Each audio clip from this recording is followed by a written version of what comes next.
¿Qué tal? Muy buenas tardes. La Fama convoca en este su segundo día festejando los 15 años de la creación de este proyecto literario, Voces de Nuevo León. Les da a ustedes la bienvenida con la primera mesa. Estamos puntuales para comenzar con Laura Fernández, Hilda Yolanda Montemayor y Arturo Mariño.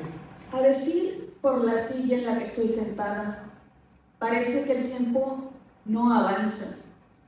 No sé cuántos días han pasado desde el último, pero aún visto la misma ropa, los mismos calzones, los mismos recuerdos.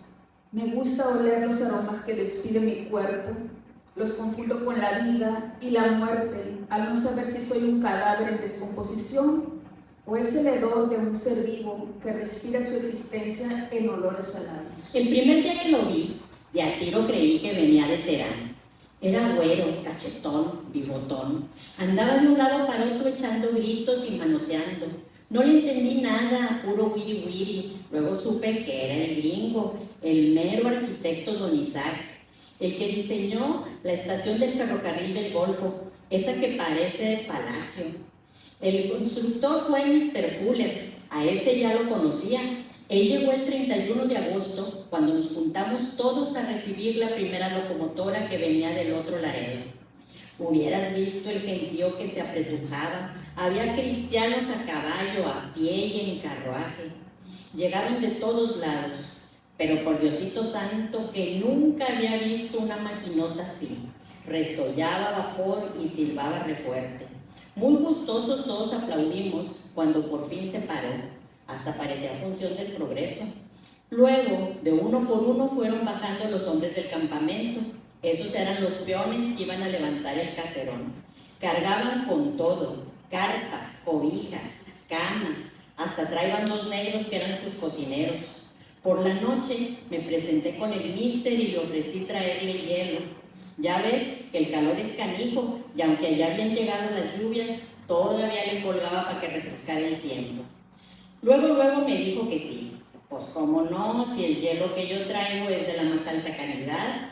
Don Lorenzo González puso unas máquinas muy modernas y el ojo de agua del que se surte es especial, limpísimo y está bien cercado. Desde ahí empecé a visitar el campamento cada semana. Eran muy trabajadores los pelados. Se sobaban el lomo de lunes a viernes y el sábado al mediodía ya por la tardecita los veías bien bañados. Algunos salían a dar la vuelta al Topo Chico, a sus aguas termales, otros al Teatro del Progreso a ver la ópera de los autómatas, otros se quedaban ahí jugando que es que béisbol. Yo nomás los veía, le pegaban a una pelotita con un garrote y le corrían a una almohada. Ya ahí los tienes, pega y corre, pega y corre. Don Isaac era muy formal, trabajador y afanoso. Decían, si tiene una fecha de entrega, entrega y hasta ahí.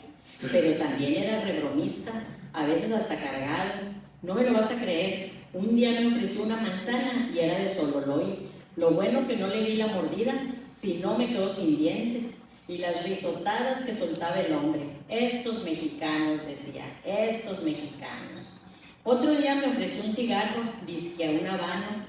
Pues no crees que me tronó el hocico, le puso un cohete desdichado. Pero bien dicen que Dios castiga sin palo ni cuarta. Y un día sin querer me las cobré todas juntas. Por pura pereza, lavóse las manitas en la pileta. ¡Crucifíquenlo! ¡Crucifíquenlo!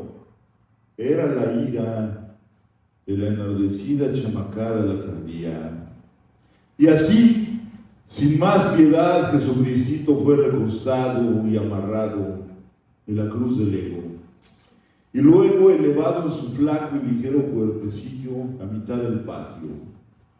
El niño soldado romano que apenas podía ver a través del yelmo de utilería no simuló la envidia de perder el rol principal de esta pasión. Y diole con el cabo del palo de escoba, juguete de lanza, un fuerte piquetazo en las costillas. Magdalenita lloraba y lloraba tal cual, casi con gula, haciendo más trágica la escena, señal para que Jesucristito gritara oportuno en voz alta: Padre, Señor de todos los cielos, ¿por qué me has abandonado? Media escuela aplaudió, otros tantos lloraron y unos pocos rieron. 10 de calificación para los improvisados actorcitos del grupo de segundo C de la primaria Mártires de la Avaricia.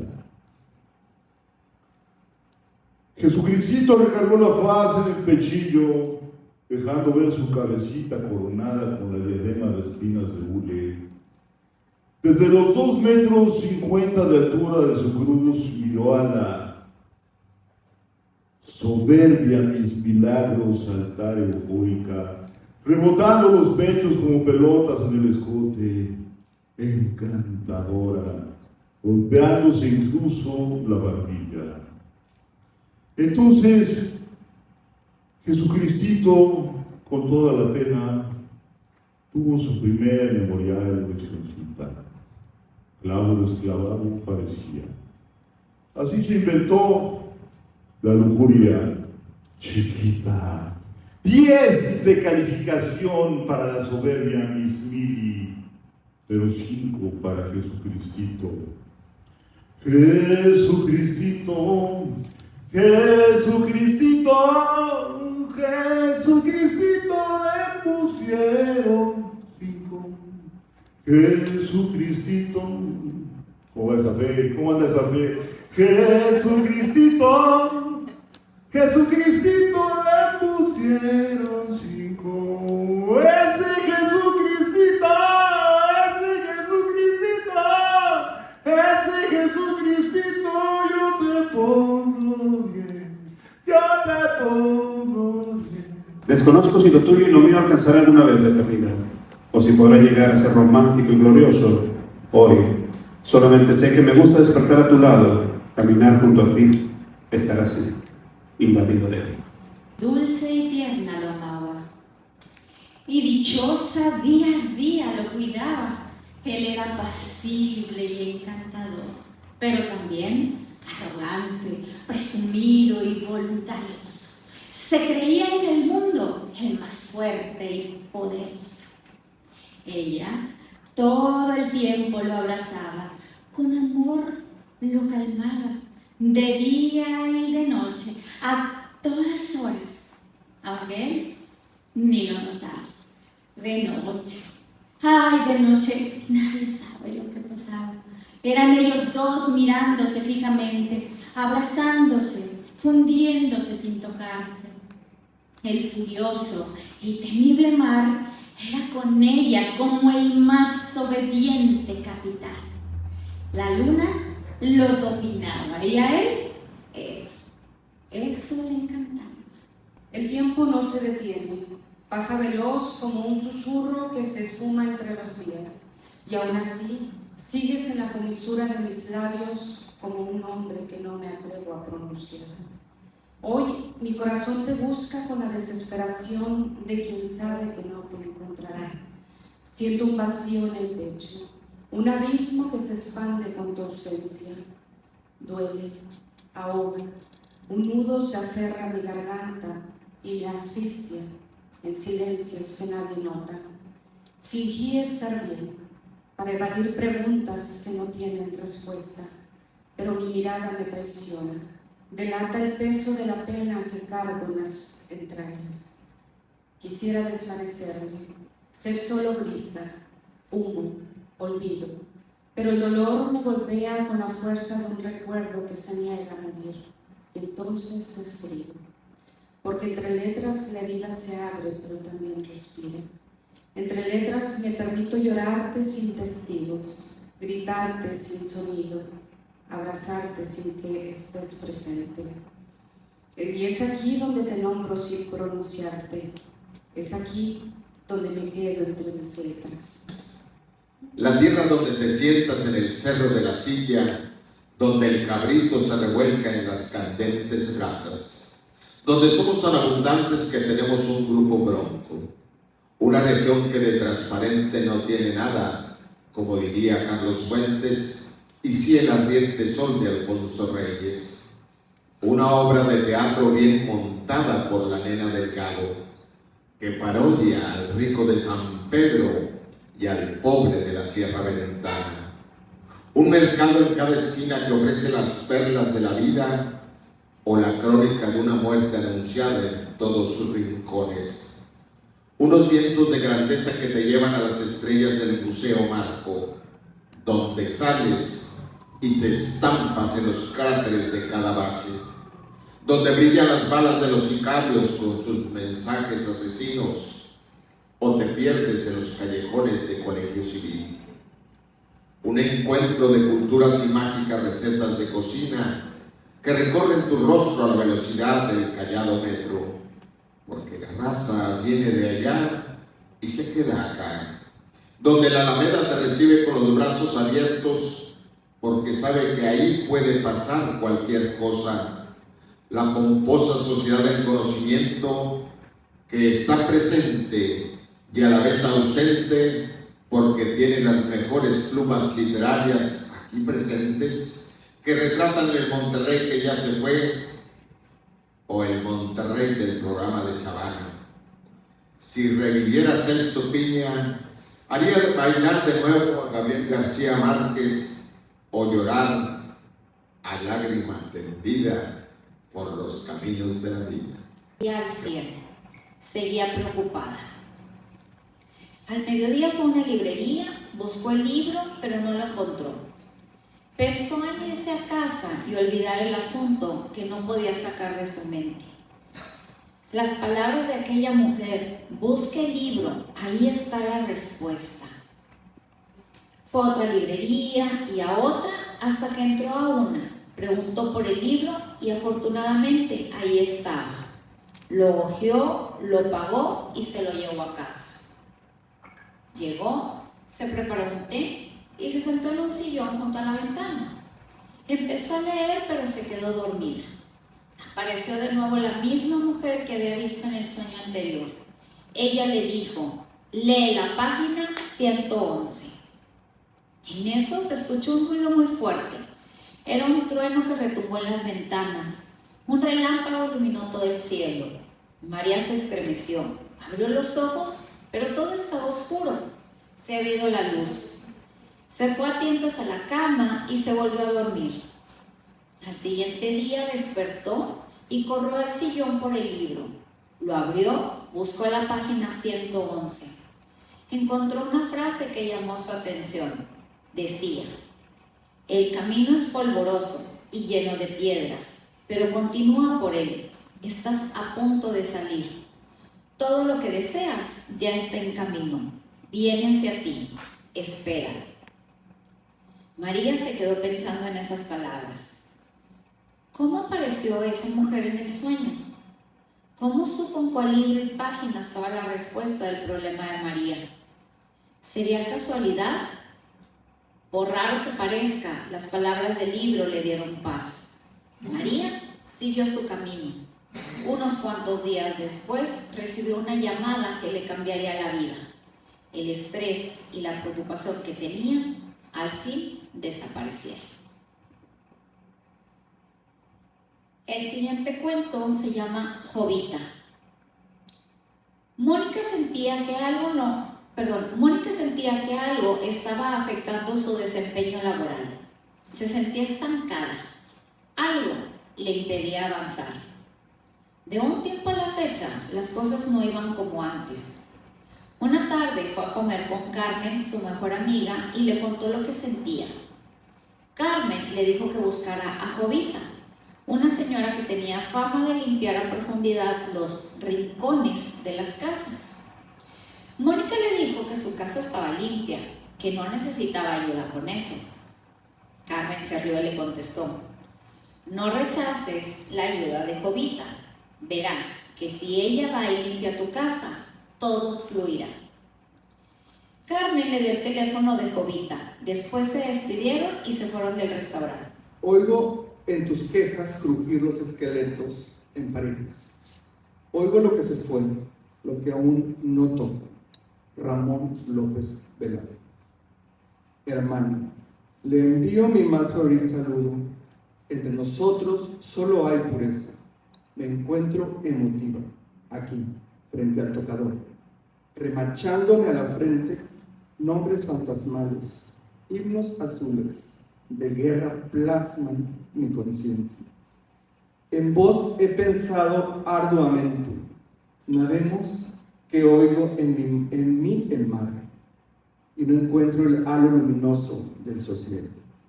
Aquí estamos, en la continuación, nos muerde los ojos la tristeza, me alcoholizo con palabras para lavarme el salado de la lengua. Nos vestimos el futuro inútilmente con papeles arrugados de poemas. Mi canto sueña al fondo del estanque. Viva el canto, mi querido Ramón.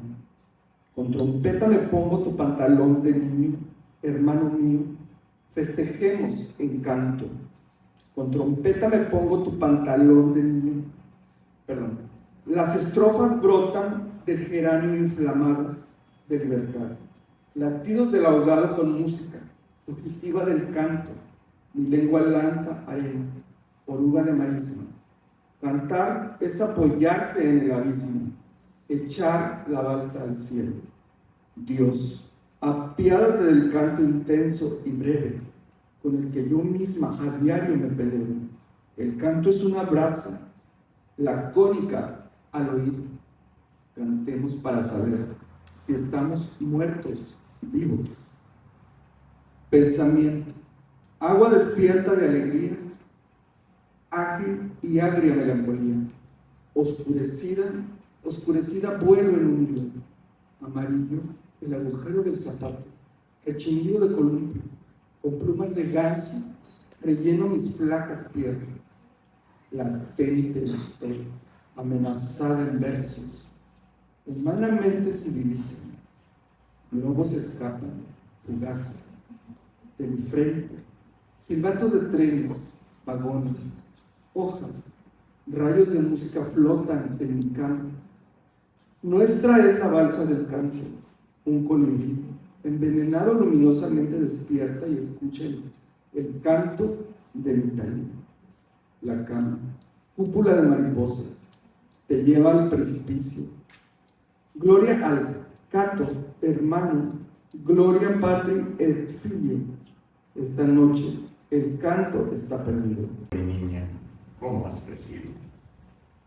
Fuiste mi princesa vestida de rosa con moñitos de tul en tu pelo trenzado. No tienes ni idea de cómo, preciosa. Te metiste tanto y cómo escalar. Siempre que te vi, estabas hermosa. Quise ser tu amigo y contigo he jugado a lo que tú digas. Y siempre mimosa tus decisiones de vida, cariñoso he apoyado. Hoy que te veo mujer, dama, hermosa, y vienes a decirme que has encontrado la pareja perfecta, que la vida es gloriosa, que es lo que querías, que es el hombre soñado. Solo quiero decirte, aunque parezca prosa, que en la vida, como yo, nadie te ama. La tristeza es como una ola muy grande. Te revuelca, te invade, no puedes salir, no puedes evitarlo. Es como un descompás en el pecho. Respira, aspira y sigue, como en el mar. Una abrazada, la otra. Sí puedo, necesito vivir más. Bosques de corales de mezquite, rancho La Corbata. El sonido del rifle, las vísceras saliendo, el vapor caliente de las entrañas, los pájaros, las piedras, la tierra suave, el sol desapareciendo entre la hierba alta y las espinas. En realidad nunca me gustó, lo que sí era tu interés, solo tenía un propósito, y para tu beneficio se cumplió muy rápido. No quedó nada, porque no era nada. Solo sirvió para eso de lo que tú tienes mucha experiencia. Y yo de la mala. Volvió a suceder. No merece más palabras. Entre o después de Semana Mayor, avanzando, durmiendo, soñando, tratando, respirando, nadando, viajando. Todo sigue y es y sucede y transcurre y está perfecto. Todo está bien y no puedo evitar tu referencia, pero no importa. Ya acepté que ahí vas a seguir y es correcto. Tengo la ilusión de tener otras referencias, sobre todo amorosas, de esas que implican besos y piel y pláticas y muchas risas salpicadas de comidas y vinos y metas y esas cosas deliciosas que hacen tanta falta. Me apareciste en Facebook, tu imagen de perfil diferente, instantánea, casi fantasmal. Me hizo dar un respingo y volver a entrar varias veces para volver a verte, pero no, desapareciste como hace un año. El mismo desinterés, la misma indiferencia, el silencio permanente. Regresando a un lugar frío, después de nadar contracorriente, solucionando todo a distancia con nuevos afectos, anhelando lo mío, lo que es, boca salada completa, descansos obligados de redirección, calma para seguir, hasta la meta, lograr llegar victoriosa, rodeada de belleza. Todo sucede, lo que te hace feliz, lista para seguir. Las chicharras hacen eco con las de mi cabeza. Este es un texto de mi último taller que se llama Justicia Divina. Mi padre tenía una frase que le escuché mucho al morir prematuramente a mi hermano más chico. Nos brincó a todos y sin previo aviso dejó este mundo material. Anduvo vagando algún tiempo entre nosotros. A mis hermanos les escondía las llaves y las herramientas. Por unos meses permaneció a mi lado, sentado a mi costado, en donde quiera que me encontraba. Al soñar, aparecía en mis sueños con cara seria. En algún rincón del vasto universo, Mercurio y Venus danzaron con la Vía Láctea y las almas errantes de la Tierra. Jugaron a entrelazar destinos, tejiendo movimientos sutiles, saltando de una línea a otra, hasta que sus caprichos hicieron que las órbitas retrocedieran. Y así, tal como lo soñé, tal como lo imaginé, regresaste, renacido en el tiempo, para contemplar juntos todos los eclipses de la eternidad. Navidad con olor a coque. Eran las 7:45 de la mañana, esa hora muerta donde el frío de la artillería se mete en los huesos como una sentencia de juez de distrito. Ya les llegó su posada, cabrones, rugió un oficial cuya mandíbula parecía tallada en el mismo granito de su desprecio. El sonido fue unánime, el golpe seco de los toletes contra los escudos antimotinos. Un ritmo marcial hasta haría palidecer a las bandas de guerra de la Secretaría de Educación Pública. Los perros pastores alemanes, con mirada de fiscal anticorrupción, ladraban con una cadencia ensayada. No buscan droga, buscan miedo. Y en el módulo 2, el miedo es la única mercancía nunca escasa. Juan Pegarrecio, custodio, entiende el poder con una extensión de su bota. Entró en la escena con la elegancia de un bulldozer. A Juan le encanta hacerse notar. Si no hay conflicto, lo inventa. Si no hay ruido, lo provoca. Él es el coreógrafo de esa danza del sometimiento. Todos sentados uno detrás de otro, piernas abiertas, ordenó. Y ahí estaban la legión de hombres de gris y zapatillas blancas. Una fila india de humillación geométrica. Parecía una parodia de un cien pies humano diseñada por un burócrata con problemas de infancia. El uniforme ese gris no es el color, sino ausencia de esperanza, uniformaba las culpas y también las carencias. El cambio de mandos en la gubernatura siempre trae funciones de teatro policial. Los nuevos directivos necesitaban fotos para el boletín de prensa, pruebas de la mano dura. No son un eslogan de campaña. Y las personas privadas de su libertad, esos huéspedes del Estado, el lenguaje oficial trata de desinfectar, simplemente aguantan vara. Saben, el calendario penitenciario de justicia es concepto abstracto. Macanazo en las costillas es una realidad ontológica. Callados, nadie habla, gritó Pegarrecio. Pero siempre hay un místico de la provocación. Un socarrón ha perdido tanto. Ya solo le queda la ironía. ¡Feliz Día de la Virgen, jefecito! Gritó una voz desde el fondo del pasillo con un tono oscilante entre la devoción guadalupana y el sarcasmo más puro del barrio. Fue el banderazo de salida, el reventón de la Virgen comenzó. La requisa forma de arqueología del desastre. Los custodios vaciaron las sendas con celo de que busca el santo grial en un basurero. Colchones hundidos guardan la memoria de mil insomnios. Ropa en las últimas, hilos apenas sostienen la dignidad del cuerpo. Artículos de limpieza son el único lujo permitido. Miren a estos hambreados muertos de hambre, murmuró un oficial mientras pateaba un balde con jabón. En el caos organizado desapareció un espejo, tesoro de vanidad del infierno, y una pluma de plástico. Juan Pegarrecio, para no perder la costumbre, le acomodó un par de patadas en la espalda a un interno.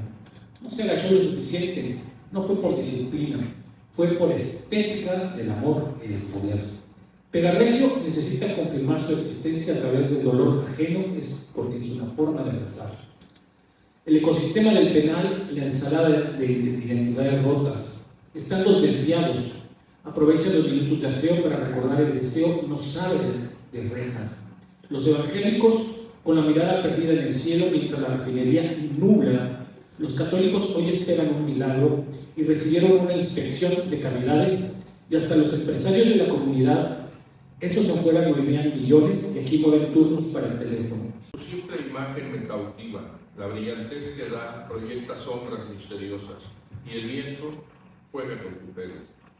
El silencio, testigo mudo, la noche, espacio mágico que penetra el pensamiento, que recorre sigilosa mi mente. Hostilidad atormentada que se desvanece a tu llegada, que se esconde ante tu paso, luna que alumbra mi velada, y el viento juega con tu pelo.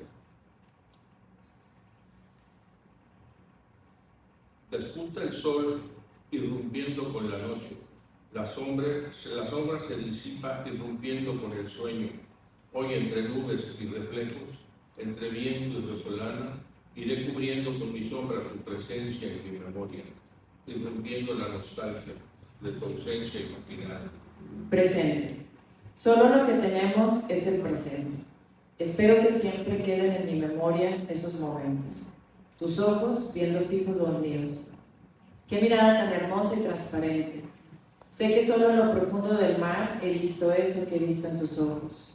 Tu abrazo, los pensamientos y emociones brotando junto con lágrimas que rodaron por mis mejillas, como fluye el agua del río para ir a encontrarse con el mar.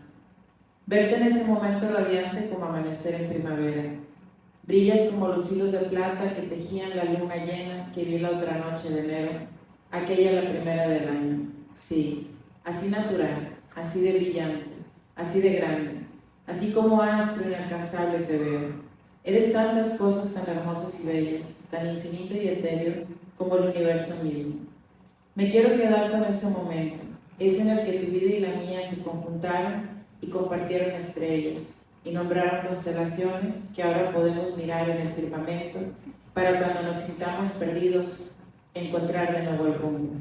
Solo te puedo decir gracias por tu existencia misma, que es el elixir de vida, de momentos que se hacen eternos. Eres lo nuevo y puro en medio de un caos de gente que pasa y va. Eres lo que permanece para recordarnos lo bueno y la luz.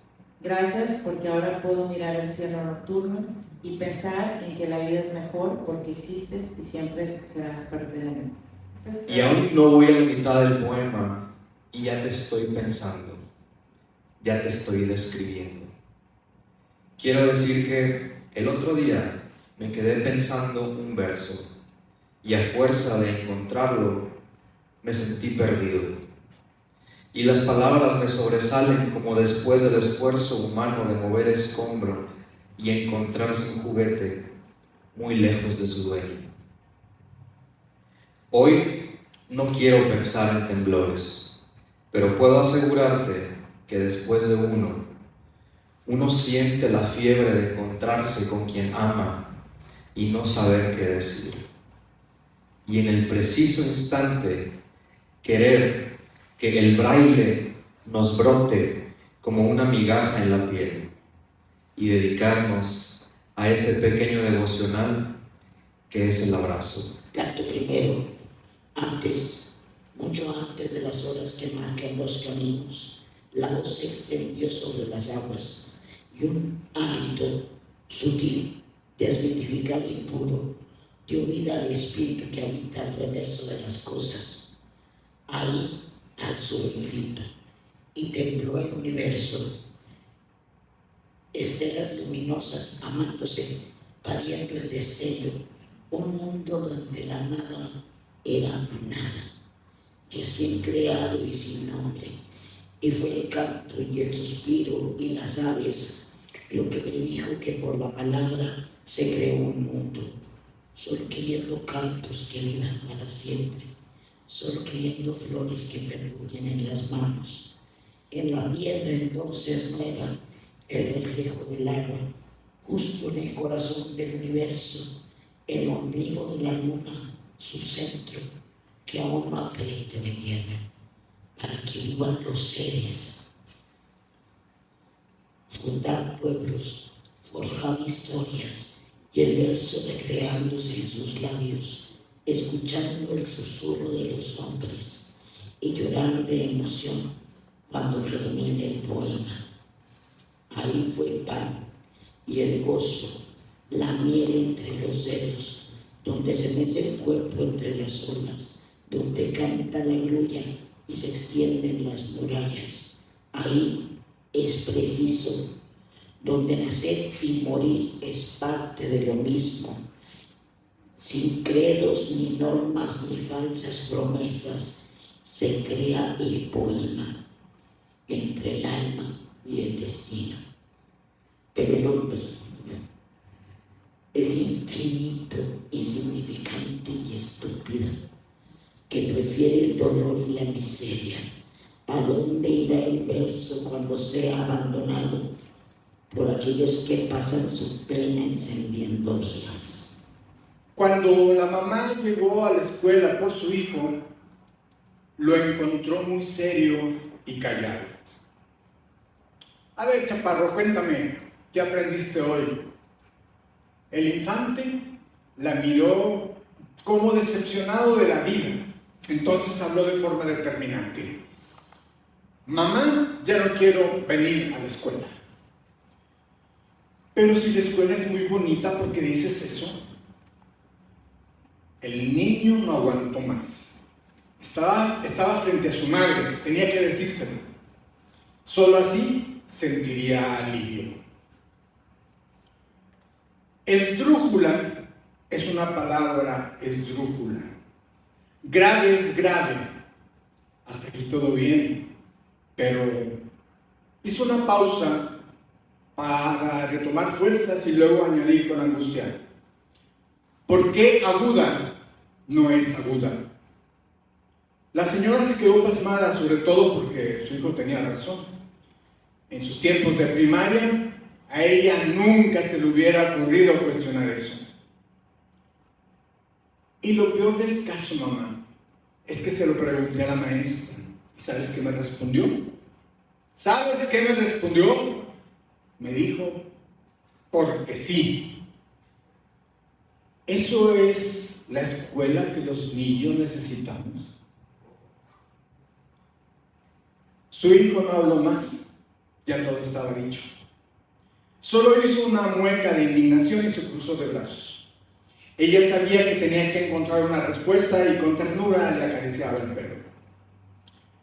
Mi amor, no seas tan duro con tu profesora. Los seres humanos no tenemos todas las capacidades ni todas las respuestas a la mano.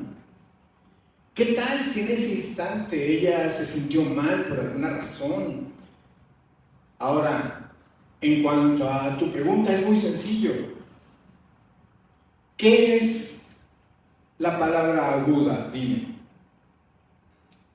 Una palabra grave. Eso cualquiera lo sabe, mamá. Pues que te quede muy claro. Aunque aún eres muy chico para entender esto, la experiencia nos enseña que en la vida, tarde o temprano, todo lo agudo tiende a ponerse grave. El silencio total que se rompe con el simple caer de una hoja me regresa la sensación de que estoy vivo. La soledad no es buena compañera. La algarabía de los niños al correr en la calle, en la plaza, en la casa, da a mi espíritu la alegría de sentirse en un espacio en movimiento. Pero ¿qué puedo hacer para que en mi espacio, en mi casa, en mi vida, se suscite ese movimiento? ¿Cuál es la fórmula infalible para disolver esta soledad? En verdad que solo se puede pensar mejor, se encuentra solución a los problemas, la mente trabaja en paz, pero solo y sin nadie, en una soledad propia que no se comparte con nadie, no es posible sujetar ningún pensamiento. La soledad es el reflejo de la vida vivida alejado del mundo, alejado de los sufrimientos de la gente.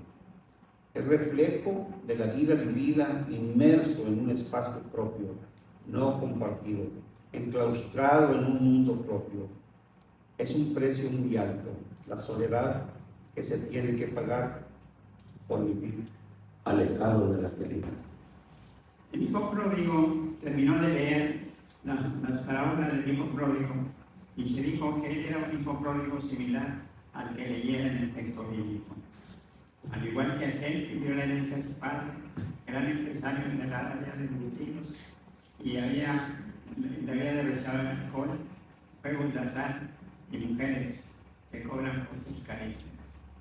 La indigencia lo había sorprendido buscando restos de comida en los botes de basura y ahora su cuerpo se llenaba de dolores por la dureza de las calles y los bancos, las vacas cuando no los callejones donde buscaba un lugar para dormir. Sí, volvería a la casa paterna y al igual que el padre de la parábola, este lo recibiría con los brazos abiertos, asignándole una casa y alimentos. Emprendió regreso a su lugar de origen. Su vestimenta y poco hacer causaban repugnancia en los traileros, en los vagones de los trenes. Los otros indigentes no ponían reparo ante un olor tan familiar. El hijo pródigo tenía calambres en el estómago, fruto de la falta de alimento. Pero cuando llegue se decía, mi padre me ofrecerá un banquete y yo comeré hasta el tarde. Ya se imaginaba bien alimentado y haciendo las mejores marcas en ropa y en calzado. La sorpresa que recibió al llegar fue demoledora. Su padre había fallecido y su hermano era el heredero universal de los negocios. Cuando le hizo mención de la parábola, él se aseguró no conocerla, ni le interesaba leerla desde el momento. Aún así le sugirió llenar una solicitud para trabajar como un obrero, siendo rechazado por el jefe de recursos humanos por tener familiares en la empresa.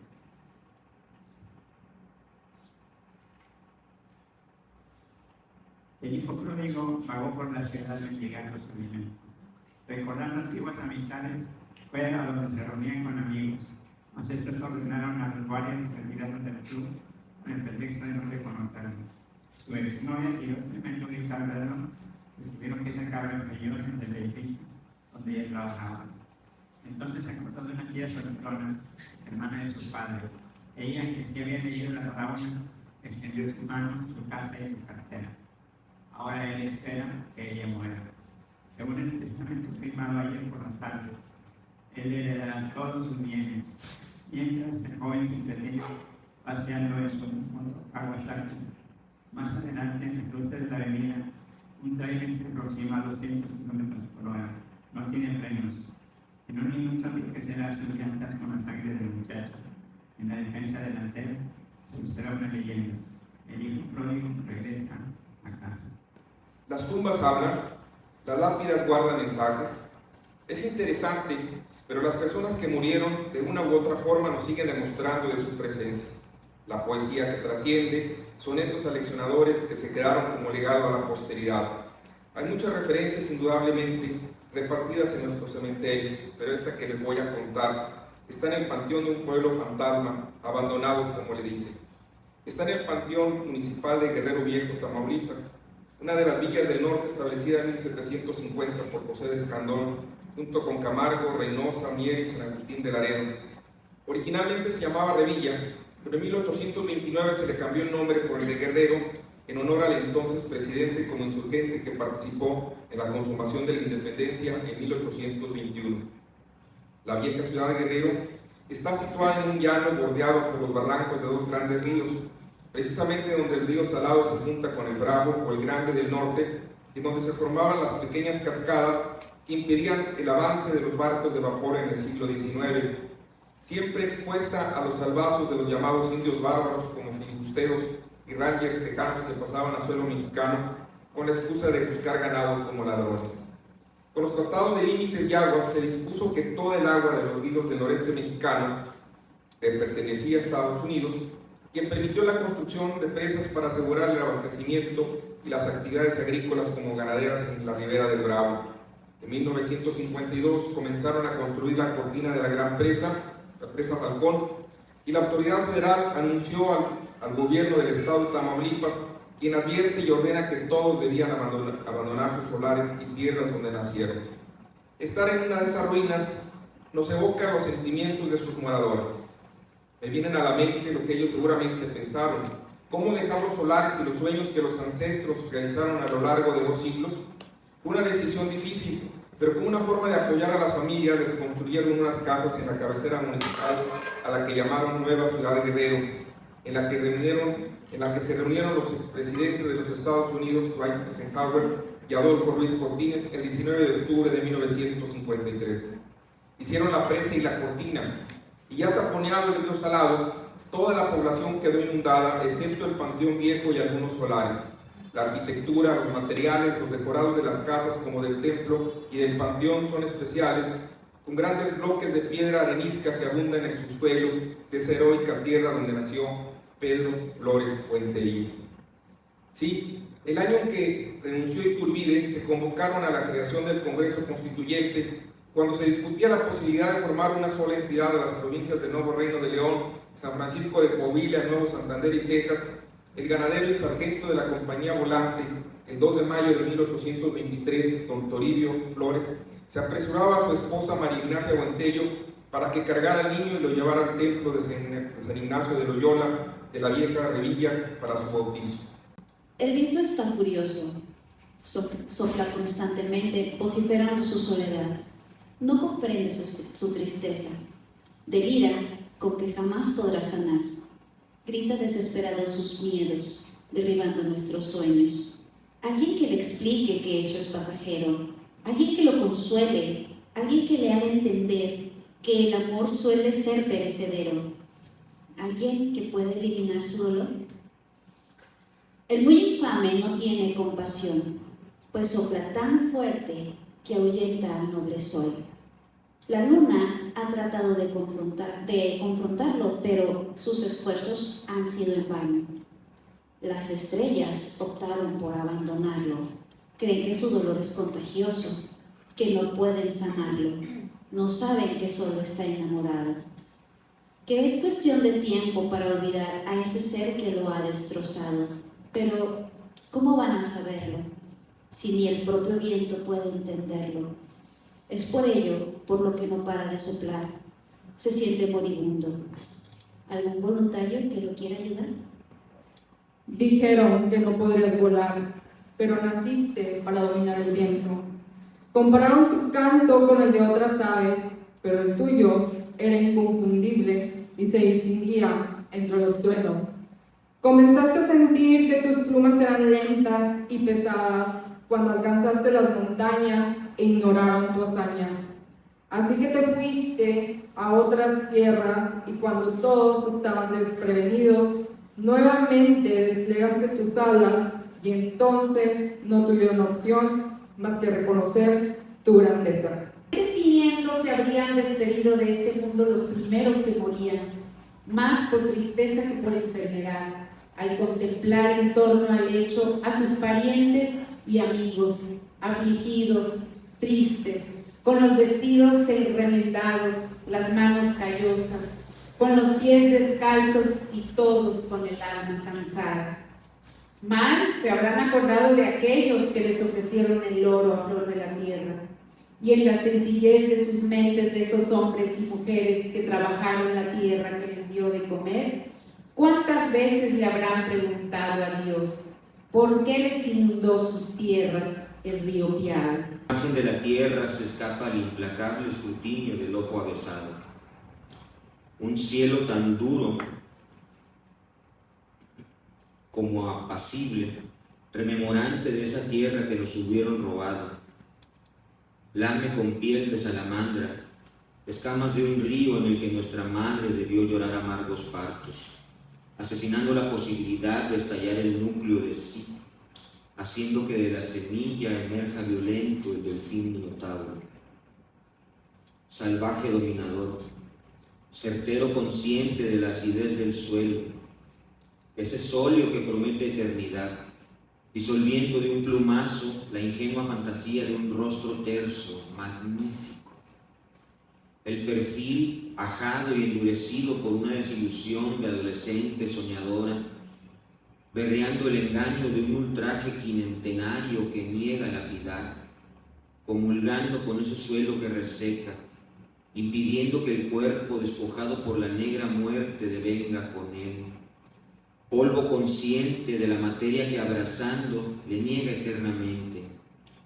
Aire prístino de un azul que de noche se torna violento, de una rapacidad envuelta en un manto de insondable misterio.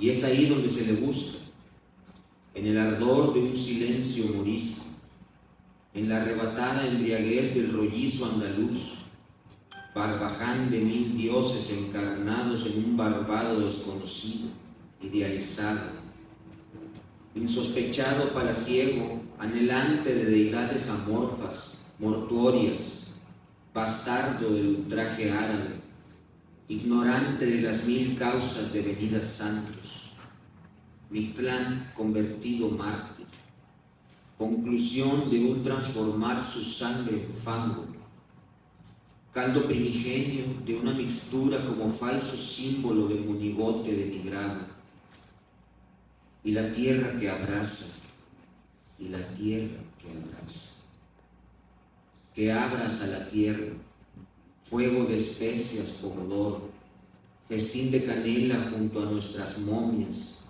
esos muertos que hablan como en un musitar el jolgorio medieval, conocedor de minas ajenas, jinete de un cielo duro y pletórico de ardor copal. Y nuevamente, inevitablemente, como el reverdecer de la tierra, surge y resurge el cuero empapado de tejido gelatino, anunciando una nueva, siempre muerta, primavera. Como aliento de subsuelo, besar el muro con la frente para ajar la piel suave, virginal. Aquí la vida no es un baño de bálsamos, ni la tierra es tan noble como estirar la mano y arrancar un fruto. Los frutos se entregan por violencia, furor de minas, frescura de carne surcada, como vaivén de un calambre permanente. Aún muertos lloran y se devanan en lamentos. Todavía difuntos gozan del buen mezcal. Se llama El Fuego, o sea, son varios para muchos cuentos, ¿verdad? El Fuego. Ella se pasea por las bibliotecas de todo el mundo, no importa el tamaño. Puede ser una enorme biblioteca pública, una escolar o de una asociación privada.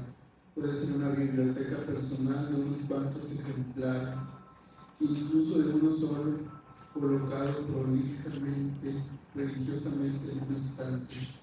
Ese libro que fue heredado, o ese que es el único que se conserva, porque los demás son una carga para el alma. Ella, la que deambula, la que parece deslizarse por los pasillos, es el espíritu de Hipatia, la bibliotecaria de Alejandría. Desafortunadamente, todos los libros que toma entre sus manos comienzan a carbonizarse, así que tiene que leer rápido. Los corredores siempre están llenos de fuego. Al sostener los ejemplares, el papel toca su piel y carne viva. Su cuerpo hecho de humo hace que la lectura sea difícil. Sus ojos lagrimean, pero no por eso no suelta una sonrisa de vez en cuando al leer alguna línea, que luego subraya de rojo con la punta del dedo.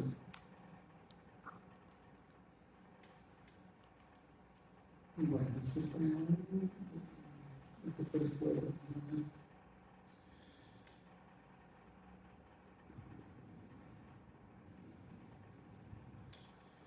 Bueno, este se llama 1986. Me despertaron ruidos y luces provenientes de mi pequeña biblioteca, que es también donde escribo.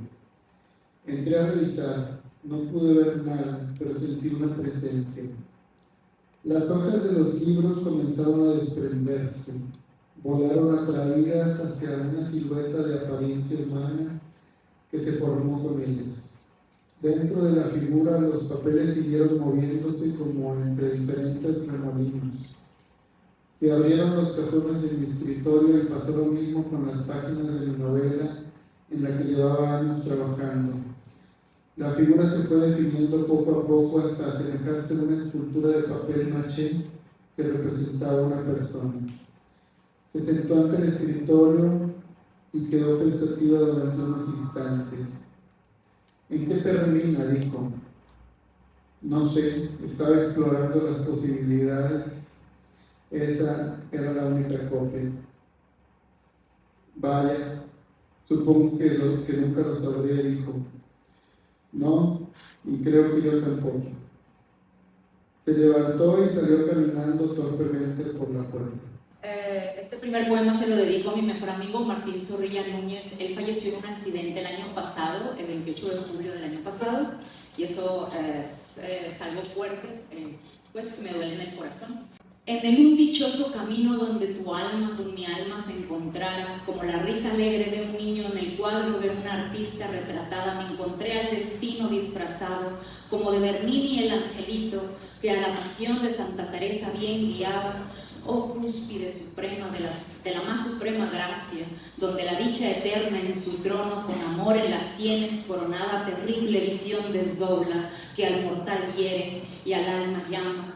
Oh terrible visión, que al ver de mis ojos ciegas y en las más temibles tinieblas mi sombra el sueño despierta y agitado y ajetreado en la pesadilla se revuelca, sueño y sombra, sombra y sueño, día tras hora y hora, oh terrible malhora, fantasía terrible, insana. Cuánta aspereza soportar a el cuerpo que nada aguanta, hasta que mi alma, acostumbrada a la luz de tu presencia, pueda abrir los ojos como una fuente que llora y ama. Oh dichosas las almas que en la vía del camino se encontraron, ya me parecía que dilatado en el sopor de la siesta alucinaban, que el sueño les cubría como la sombra tan amada, tan dulce y deliciosa, tan suculenta, tan cercana, tan de la fantasía como del agua, agua clara que en el fondo los tesoros de un pirata, así mi corazón paciente aguarda a que tu alma y mi alma, y tu alma y mi alma. En un cuarto de oscuro bazar te olvido, entre letras vírgenes de una máquina de escribir y el péndulo del olvidado reloj vienés, te digo adiós. Abrí mis brazos para soltarte y huiste entre las persianas con el mudo testigo de polvos gravitando en el rayo de sol, te fuiste. En el diario de un año incierto escribí tu nombre. En las sombras frías de paredes con máscaras mirándome, balbuceé alfabetos por última vez. Quise pronunciarte, pero te quedaste presa entre mi lengua. Cobré conciencia, solo desperté. En un momento, un torbellino me hizo desprenderme de aquello que me complementaba. Un estruendo convocó una revolución y se le ha afectado solo yo, condenado a vagar cuando el sol ya ha de caer, y como en una eterna batalla, mi existencia siempre ha de depender. Soy oscuridad, un ente que no teme sujetar aquello que teme ser. Sé quién soy, no lo dudo, pero no me puedo convencer. Tener que esperar para poder ejercer. Me miro y no me identifico. No veo mi rostro ni mis manos. Me encuentro entre túnicas que dan color al espacio. Cuando se priva de luz, mi rostro, solo un conjunto de extensiones puntiagudas fijas en cada línea de mi anochecer. Fui la noche, mi nombre, me señalaron y negaron, y lo claro fue nombrado, pero no supieron si yo era un complemento de ello que juraron. Yo ya me encontraba aquí, en plena paz, con tranquilidad, impregnando cada rincón de ese hogar que se abandonaron, pero no. Tuve que esperar un día para poder emerger. Me sentí triunfal, lleno de sabiduría. Creí que podría reclamar lo que una vez fue mío, lo que estuvo a mi alcance, y todo aquello que una vez coloreé con mi color tan tenue y distante. Sentí que al emerger podría ser una vez uno solo, que mi contraparte no temería poder estar juntos, de poder vibrar y ser uno solo en el tiempo, y ser lo único en el espacio. Me decepcionó. Fue tan fácil que me quise bajar. Me mantuve al margen de todo aquello que vi crecer. Solo tenía como motivación buscar que mi existencia fuera desterrada. No importaba el cómo, solo creaban utensilios para que mi presencia fuera borrada. Me replegué a donde no pudieron alcanzar, entre las nubes, haciendo las paces con mi ausencia. Pude observar lo vil que resulta ser mi existencia, tan llena de voluntad, una oscuridad natural, sin comprensión y juzgado sin un saber real, solo, ordenado a no vagar entre la creación, una creación más fatal de un ente sin rostro ni piedad. Me propuse renombrar mi nombre, mi esencia y lo que realmente soy. Decidí que lo mejor es bajar, plasmarme frente a ellos como lo que realmente soy. Con túnica blanca y rostro cubierto, quise eclipsar sus efímeras existencias, que aceptaran la parte de ellos que quieren eliminar. Soy la oscuridad, un fiel ente que busca ser desterrado y condenado a deambular entre el espacio, siendo reducido solo a un espectro que debe ser eliminado. Soy la oscuridad, un pobre ser que ya no teme tener impotencia, que no debe nada de poder a su creador, que no teme condenar aquello que busca negar su presencia. Y cuando me impusieron a tomar todo aquello que por decreto universal era mío, fui una plaga, la destinada a cubrir a quienes siempre me temieron, para hacer valer toda voluntad perdida, y que cada individuo reconociera el pecado original ante el que debía inclinarse.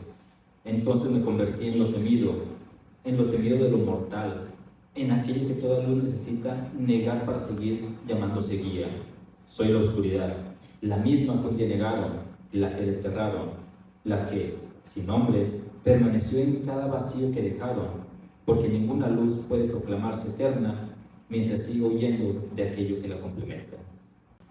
Como el poeta denostado escribió alguna vez, en México lo que se ama nunca muere. En el último día el mundo acabará con nosotros y las lágrimas derramadas por las desgracias ocurridas irán al espíritu que alimenta las ganas de volverse a levantar del suelo. Hemos corrido más de 1 millón de kilómetros para escapar de nuestro pasado y seguimos tropezando una y otra vez con la eterna piedra que nos roba la mitad de la vida, porque siempre hay algo que nos impide moverla. En este lado del hemisferio caminamos juntos hacia el futuro que nos trazan, pero no al que anhelamos. Recordamos a cada momento que se nos arrebató todo y se nos dio casi nada. Aún así, por inercia y voluntad, seguimos adelante. En ese último día, los que nos rodean detendrán su vida por un par de horas y se vestirán de negro para recordar que aunque estamos bajo tierra, no hemos muerto del todo. Al final quedará nuestro esfuerzo, lo poco o mucho que ayudamos a ser mejores a nosotros y el ejemplo perpetuo que dejamos en la memoria de los que vienen, esperando que ellos puedan ser la nación que nosotros no pudimos construir. No te cases con un Leo. Son putos. No cargues con asuntos ajenos. No estás para eso. Si tú sabes quién eres, que te valga madre lo que diga el resto del mundo, mija. Mayrita, llegaste para hacer algo muy grande, no lo olvides nunca. Cuida mucho a tu perrito, no lo abandones. Son los mejores consejos de mi abuela Antonio. Siempre me harán falta sus buñuelos, también su carnita en salsa de frijolitos, su voz cantando, la enorme distancia. Siempre me hará falta su presencia, su calor y sus besos. Ellos dijeron: cuando despertamos, los cerros ya no estaban ahí, ni la sierra ni las lomas. Encontramos la huella de su asiento milenario y la trayectoria de sus pasos, del arrastrarse de sus enormes cuerpos que desdoblaron patas, garras, colas. Seguro fue su rugido, no una explosión, no una fábrica, aquello que escuchamos en la noche. Desde el aire, Monterrey parece un rostro lleno de verrugas. Alegrémonos, eso que tenemos contaminación es realmente un tratamiento estético que los viajeros espaciales nos están aplicando. Supongo que no debe ser motivo de preocupación el que los extraterrestres quieran verlos bonitos, ¿verdad? Pobre pajarito, ya no puede volar. Sus alas le fueron acortadas. Mira el cielo desesperado, esperancero, piensa cómo regresar. Trata de brincar para llegar a las nubes, pero no las alcanza. Trata de llamar a la parvada, pero no lo escucha. Llora y llora, sus lágrimas caen al suelo, y sus lloros los escucha el cielo, quien, conmovido por su lamento, le da un obsequio, un lapicero. En el silencio de mi ser, un jardín secreto florece, donde se mecen suaves mi esencia más pura y su paz. Anhela corazones abiertos y gracia al caminar, acogiendo en su íntimo lugar admiración, halagos y caricias. Pretendo que tus manos también sepan custodiar. Conozco lo que le place, su necesidad más honda. Será tan arduo el cuidado cuando el alma se desborda. El tiempo ha dejado su huella implacable, mas el destello de sus fuentes persiste. Al romper del capullo se extienden las alas con su historia revelada. Te acercarás, tú también, con la tierna mano del cuidado. Este corazón no fue castillo, no se amuralló en torres ni defensas. Dejó para mañana esas memorias, corazas que transmutan almas negras. Este corazón no fue tormenta, de esas que arrasan cuanto encuentran. Ante su impávida presencia de roca, apenas triste llovizna quise que fuera. Este corazón tan despistado, que confunde el viernes con domingo, percibe que el viento de sus andanzas acarrea esencias y suspiros. Este corazón que fue trinchera, entretejió con placer sus cadenas, porque no amaneció con ganas de querer, solo dejó que se lo quisieran. En el mundo de los muertos se esperaría que solo habitaran criaturas nauseabundas y grotescas. Sin embargo, también habitaban un sinfín de seres nobles y de buen corazón.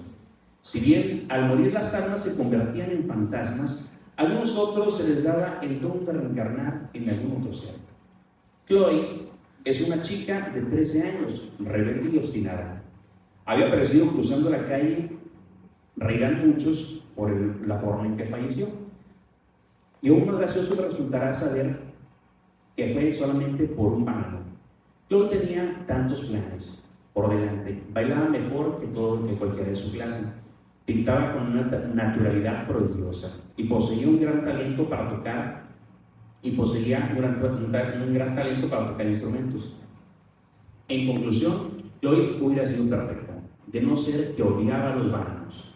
El doctor le había dicho que tenía una extraña enfermedad y que ésta le causaba un déficit de potasio en su cuerpo, y por eso se le había recetado comer. ¿A qué no adivinan qué? Bananos. Esa mañana su mamá le había preparado el desayuno y, para sorpresa de Chloe, el juego que tomaría esa mañana era de bananos, acompañado de un sándwich con Nutella de bananos, y para rematar llevaría arroz con bananos y arroz. Como ven, los bananos ahora eran parte fundamental de la vida de Chloe, y aunque los odiaba, tenía que comerlos al menos 3 veces al día. Al terminar su desayuno, Chloe terminó su licuado y a su sándwich apenas le había dado un bocado. Su mamá se adelantó y antes de que cruzara la puerta de su casa, corrió para darle en la mano, adivinen qué, un banano. Chloe salió furiosa de su casa y lanzó este banano tan lejos como le fue posible. A lo lejos se observaba el bus escolar que se acercaba a la parada y sin darse Chloe pisó aquel banano. La camioneta no pudo curar su marcha y Chloe fue atropellada por aquella camioneta, falleciendo al instante. Ay, perdón, me perdí un poquito. Unos minutos más tarde, el espíritu de Chloe se elevaba de su cuerpo, observando con tristeza aquel cuerpo que antes habitaba, tendido en el suelo, y todo por culpa de el banano. La tristeza le invadió, no podía pensar más que en su madre. Se arrepentía de haber arrojado aquel banano al suelo, ya que de no haberlo hecho, probablemente seguiría con vida. Al llegar al cielo le ofrecieron la oportunidad de redimirse y volver a la vida como un ser vivo, por la condición de que ella no podría escoger a aquella criatura que volvería. Sin embargo, aceptó con gusto. Pensó en la oportunidad de volver a vivir y tratar de hacer las cosas mucho mejor que antes. En un abrir y cerrar de ojos, Chloe volvió a la vida. Una bocanada de aire entró de nuevo a sus pulmones, comenzando de nuevo. Para su sorpresa, el sabor de la leche materna que le rodeaba en su boca le disgustaba. Y al abrir sus enormes ojos descubrió que había renacido en el único ser que consume más bananos que nadie en el planeta, un simio. El mundo entero parecía estar escrito con tinta indeleble. Me sentía que había sido dibujada con un lápiz tenue, de ese que se borra con el roce de una manga. Caminaba todos los días por las avenidas principales, cruzándome con cientos de personas. Mis hombros a veces chocaban con los de algún extraño, y en ese instante de fricción esperaba mirada, que alguien me mirara y viera mis colores. Pero el transeúnte solo se disculpaba con la mirada puesta en el horizonte, como si hubiera tropezado con una corriente de aire o un bache invisible en la acera. Era una experta en coleccionar prólogos, sabía cómo iniciar conversaciones, cómo encajar en la risa de los viernes por la tarde y cómo escuchar los secretos de los demás. La gente me encontraba peculiar, una excentricidad pasajera, un libro con una portada extraña que se ojea por curiosidad en una librería, pero que siempre se devuelve al estante. Al final de la noche, las luces se apagan y los demás regresan a sus tramas principales, a sus romances de toda la vida, a sus círculos de siempre, a los capítulos donde eran los protagonistas. En cambio, yo me quedaba al margen del fondo. En ese instante que me vi a mí misma como una eterna actriz de reparto en películas ajenas, alguien que sostiene el abrigo del héroe o que dice alguna frase ingeniosa antes de que la cámara cambie de plano. Entraba y salía de las vidas de las personas con la misma facilidad con la que el viento mueve las cortinas. Causaba un leve murmullo, pero nadie cerraba la ventana para atrapar el aire. A veces me sentaba en los cafés a observar a los grupos de amigos.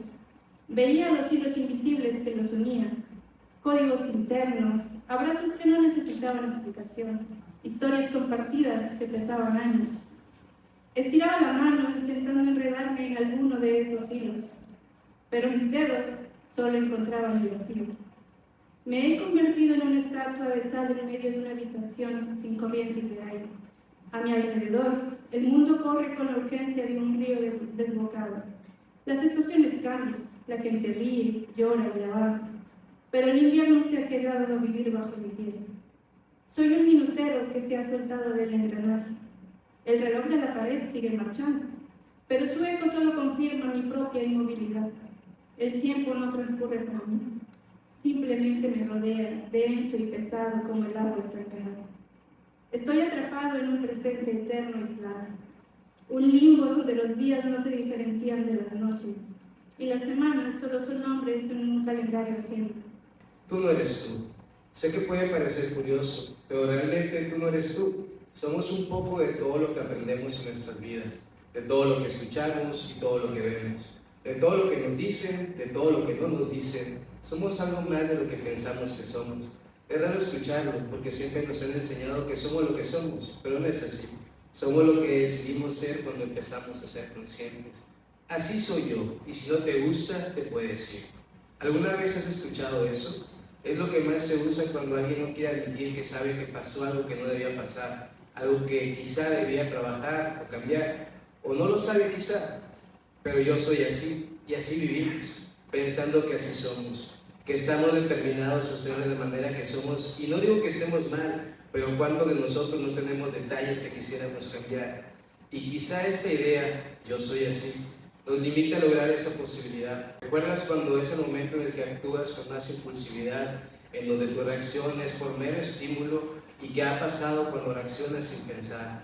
Muchas veces nos acostumbramos tanto a responder de la misma manera a la misma situación o a situaciones parecidas que tomamos la misma conducta como algo que tiene que ser siempre así. Y entonces siempre vamos a reaccionar igual, a menos que paremos y nos pongamos a pensar antes de actuar. Yo no soy como soy, es como aprendí a ser.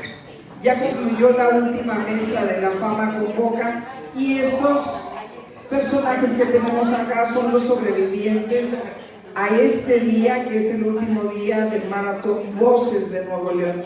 Yo les agradezco a todos ustedes la atención, aquellos que estuvieron participando, los que nos acompañaron y los que difunden esta información que les compartimos desde el día de ayer de todas las mesas de los participantes. Bueno, les invitamos a compartirlo. Gracias a La Fama Convoca, que tiene su nacimiento en Santa Catarina, Nuevo León. La primera edición se realizó en Santa Catarina y nos vemos en este festejo de los 15 años en octubre, que es el segundo festejo que tendremos dentro del Festival de la Fama Antigua, ahí en la antigua congregación de La Fama. Gracias, gracias, gracias.